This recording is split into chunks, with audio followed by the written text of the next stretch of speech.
Pozdravljeni. Moje ime je Monty Barlow in sam pastor skupnosti Novoželenje.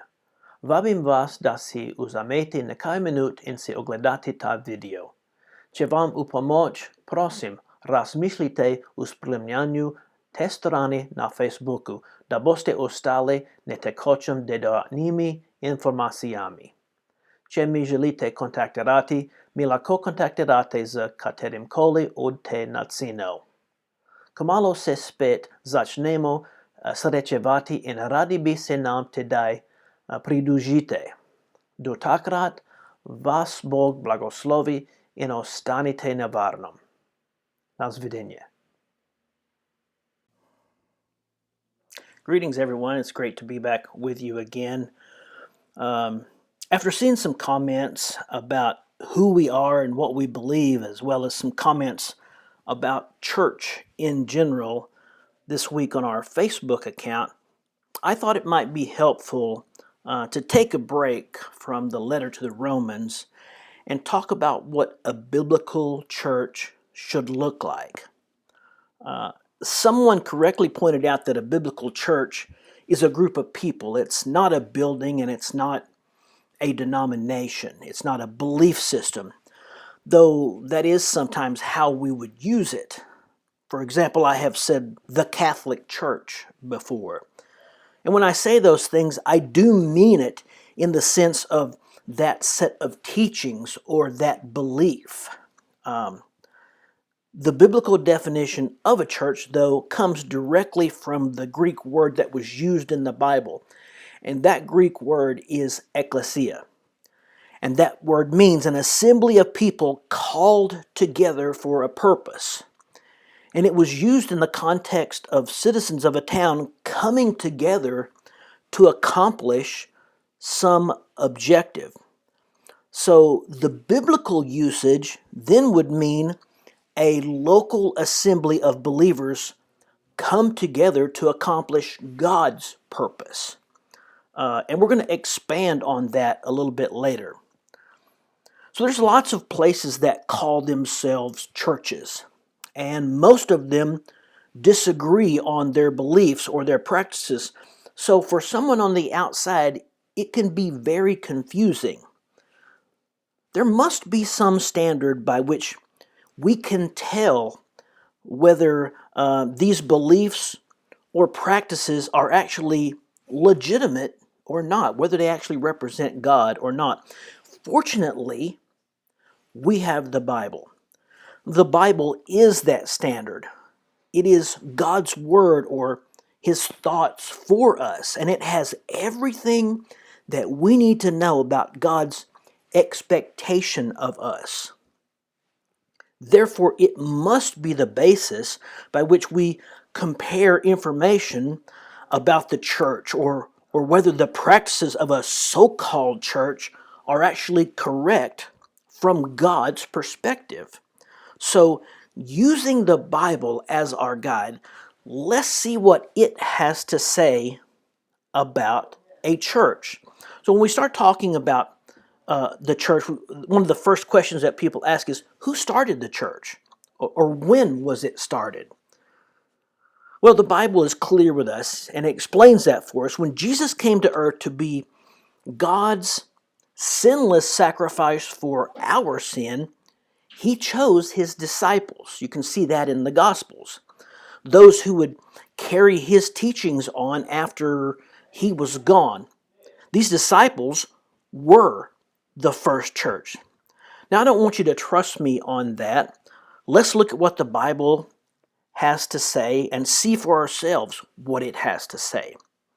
So, when doing Bible studies, many times it is helpful to find the first time a word is used to find out more information about that word. And in this case, that would be in Matthew chapter 16, the Gospel of Matthew chapter 16.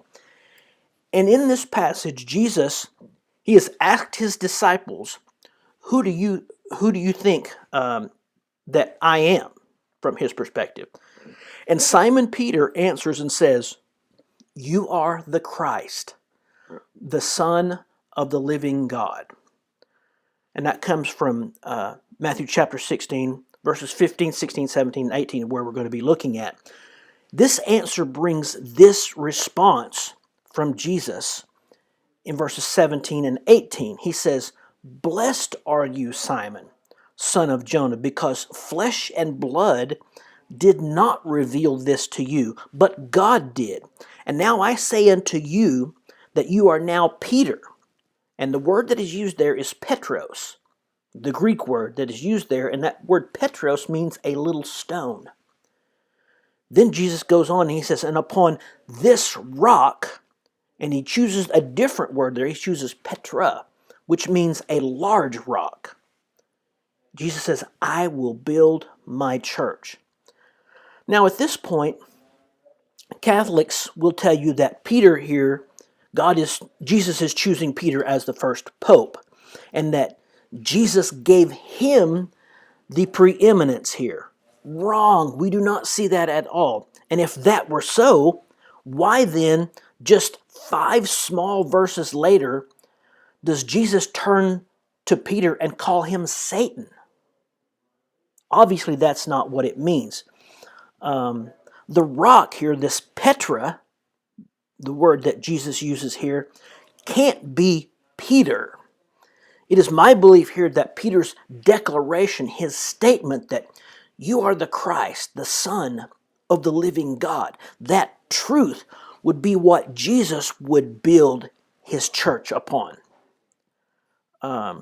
So here we see the mention of the church. Jesus started the church when he chose his disciples. And just a short time later, two chapters later, in Matthew chapter 18, Jesus talks about practices in his church. Beginning in verse 15, he addresses an issue about church practices, specifically wrongs or offenses that happen between members in a church. Verse 17 says that if the offending person does not listen to 2 or 3 witnesses, that he should be taken before the church. Verse 17, it says, if they still refuse to listen, tell it to the church. And if they refuse to listen even to the church, treat them as you would a pagan. So this church that he's talking about, that is already in existence. Now, many people would point to the day that the promised Holy Spirit arrived as the beginning of the church. But based on what we just read there, the church was already in existence.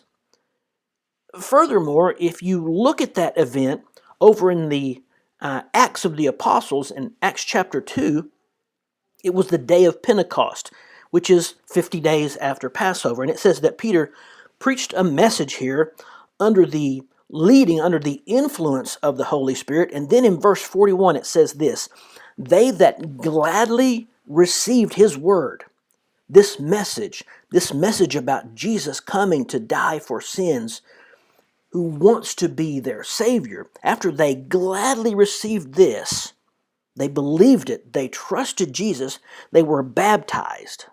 This is what verse 41 says. They were baptized, and the same day about 3,000 souls were added to the church.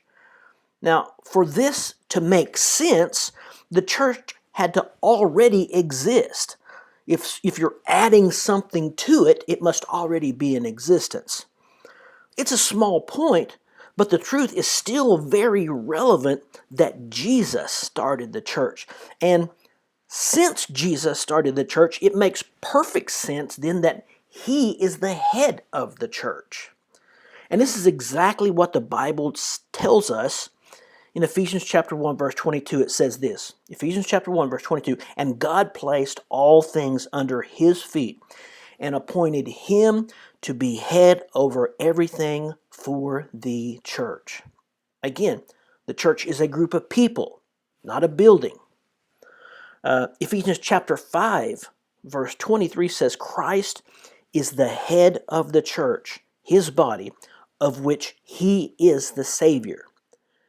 You go to Colossians chapter 1, verse 18, and it says, "And he is the head of the body, the church." So obviously, this negates or this defeats the claim that Peter was made the head of the church and thus a pope. Catholics believe that Peter was the first pope and that all who are head of the Catholic Church are the head of God's entire church. This is clearly wrong, according to the Bible. The church has no earthly head. Its head is Jesus Christ, as we have clearly seen from what the Bible tells us. But the next question is, who are members of this church, or each church? Since we just saw that people who received the message that was preached in Acts chapter 2, they believed the message and then were baptized, and thus they were added to the church, this gives us a clear pattern that members of the church are people who have made a conscious decision for themselves and have chosen to show that decision by identifying themselves with the message, and that is done through baptism. It makes sense then that membership in the church is only for believers. It is a body of believers who come together in an assembly for a common purpose, just like we learned about the meaning of the word ecclesia in the beginning. A church is compared in the Bible to a body. And that is logical when we see that Christ is the head. The body is subject to the head. We see that in 1 Corinthians chapter 12 and verses 12 through 27. I'm going to be reading some and referencing some, so just go along with me here. 1 Corinthians chapter 12, beginning in verse 12, it says, "Just as the body, though one, has many parts, but all its many parts form one body, so it is with Christ. We were all baptized by one Spirit, so as to form one body." Verse 14, "Even so, the body is not made up of one part, but of many." Verse 15, "Now if the foot should say, 'Because I'm not the hand, I do not belong to the body,' it would not be for that reason stop being part of the body. And if the ear should say, 'Because I'm not the eye,' it would not be for that reason stop being part of the body. If the whole body were an eye, where would the sense of hearing be? If the whole body were an ear, where would the sense of smell be?"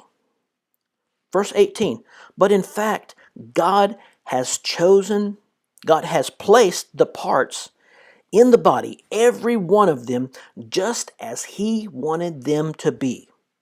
If they were all one part, where would the body be? As it is, there are many parts, but one body." Verse 24, "But God has put the body together, giving greater honor to the parts that lacked honor, so that there should be no division in the body, but that its parts should have equal concern one for another.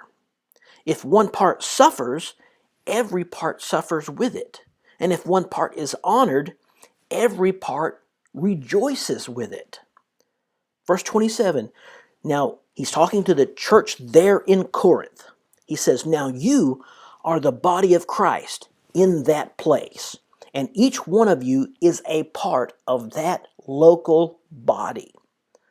So each individual collection of believers, or church we could say, is equipped with members to fulfill the plan of God to the area in which that local body is located. Each person, like a body, has different skills and abilities that complement the rest of the body. The eye may seem important, but it can't do anything without hands or feet. So God wants to put a diverse group of people together to accomplish his plans. As I mentioned already, churches are also seen in the Bible as being local. There's not one big church. When Paul is writing letters in 1 Corinthians chapter 1, he says, to the church at Corinth. In Galatians chapter 1, verse 2, he says, to the church located in Galatia. In 1 Thessalonians chapter 1, verse 1, he says, the church at Thessalonica. You do not see a hierarchy of churches where one has authority over another, as you would typically see in Catholic churches. See, the very word Catholic means universal or all one body, which would imply one head, and they propose that that one head is the Pope. But what the Bible points to here is not any pope. You don't find the word pope in the Bible. What you do find in the Bible are offices of pastor and deacon. And the pastor, you could also say elder or bishop, is like an under shepherd. And he is the leader and cares for each congregation of believers. And then you have the office of deacon, which is a servant to the church. And if you want more information about those offices and the qualifications of those offices, you can read 1 Timothy chapter 3, verses 1 through 13. It talks about the qualifications. Husband of one wife, which, again, the Catholic Church, they forbid the leader of the church to be married. So you don't find that in the Bible. And you don't find the word pope or priest as an office in the New Testament concerning men at all.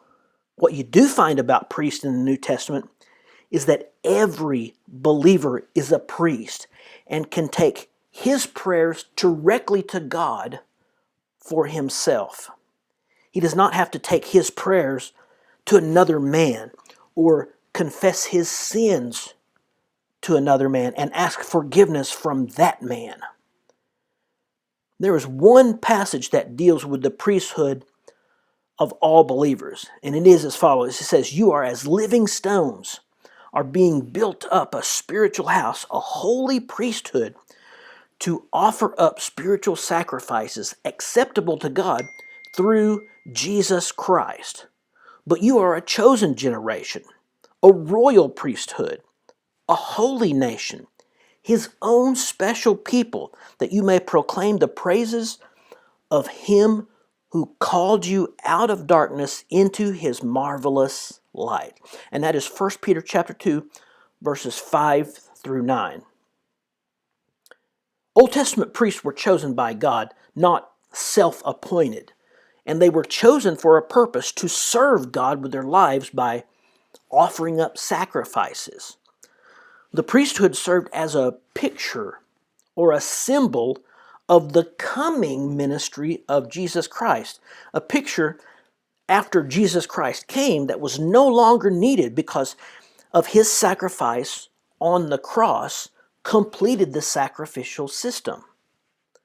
When the veil in the temple was torn down the middle, that it covered the doorway to the Holy of Holies, when it was torn in two by God at the exact time of Christ's death, you can see that in Matthew chapter 27, verse 51, God was showing that the Old Testament priesthood was no longer necessary.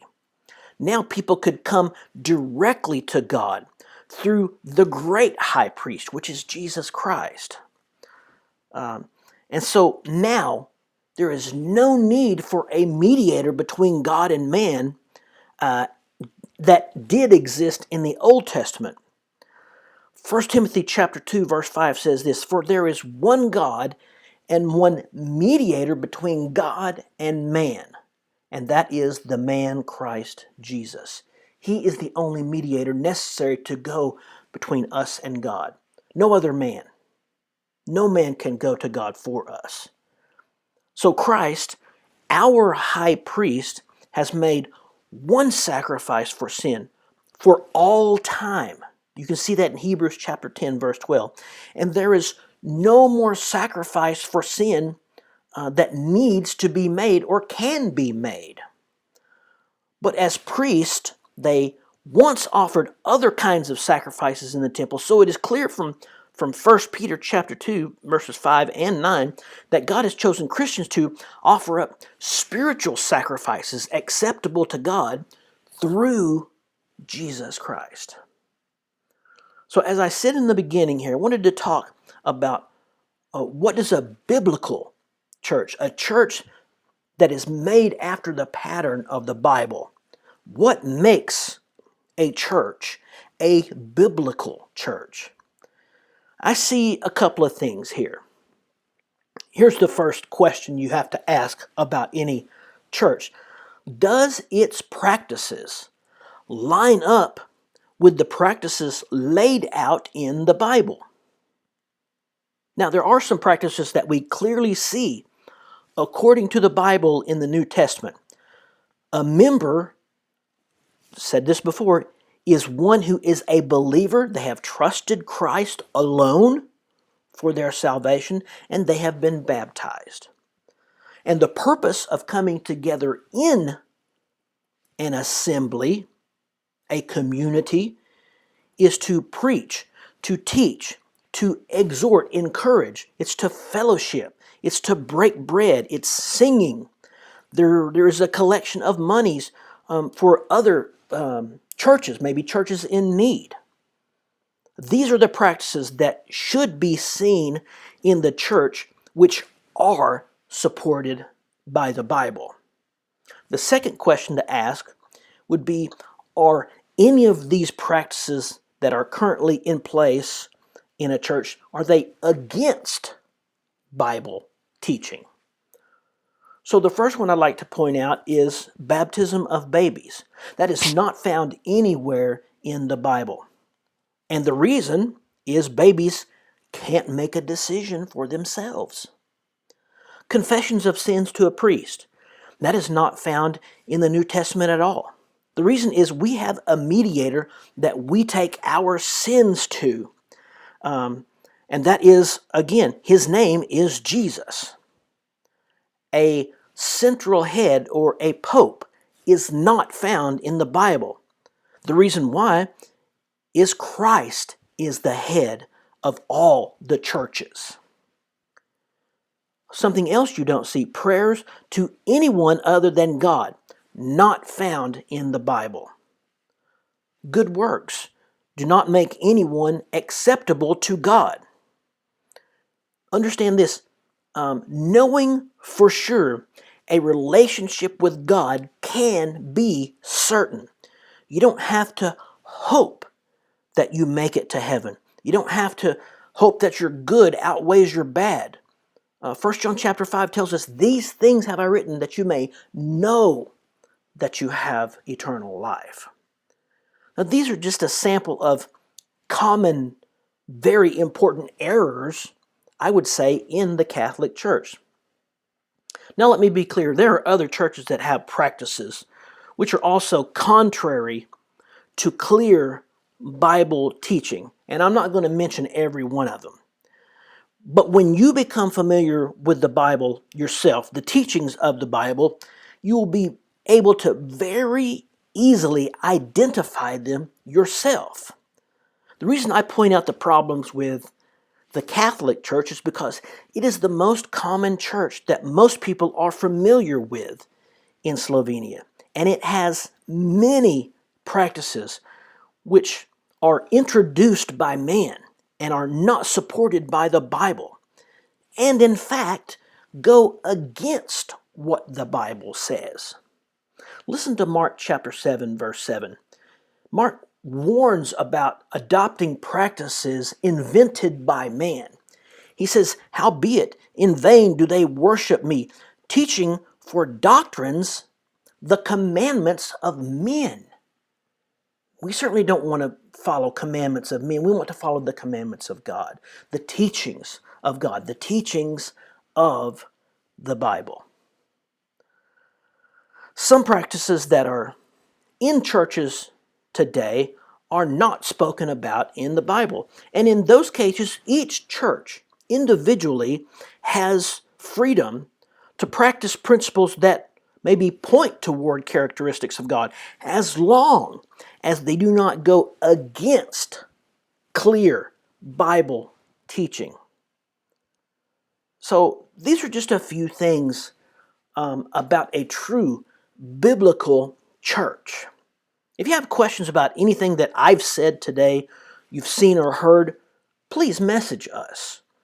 I did my very best to show what the Bible clearly says about each of these teachings. And if you want more information, you can also write us, and we'll do our best to answer any specific question that you may have. I know that this message today has been more about information than the typical message that you would hear on a Sunday from us. But I do believe also it's good to know more about what we are here at Skupnos Novozielenia. I hope that you'll join us again as we continue to search the Bible for truths to live by and truths that help us understand how much God wants to have a relationship with us. Until next time, God bless you and God keep you safe. Goodbye.